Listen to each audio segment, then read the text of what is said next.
என்ன கண்ணியா நட்டு வச்சிருக்க? காய் காய்க்குமா? எப்போ? நாளைக்கா? ம். தண்ணி ஊற்று, போய் தண்ணி எடுத்து வந்து ஊற்று. சுற்றி குழி எடுத்து தண்ணி ஊற்று. பசந்தா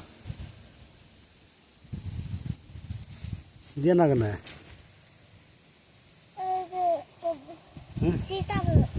சீத்தாப்பழம் இல்லையா, கொய்யா கண்ணு. எங்கே நடலாம்? சூப்பராக வச்சுட்டாயா? தண்ணி ஊற்றியா? போய் தண்ணி ஊற்ற முளைச்சி தண்ணி கொண்டு வந்து. அது என்ன கண்ணு? இது என்ன கண்ணு? இதுதான் சீத்தா கண்ணு.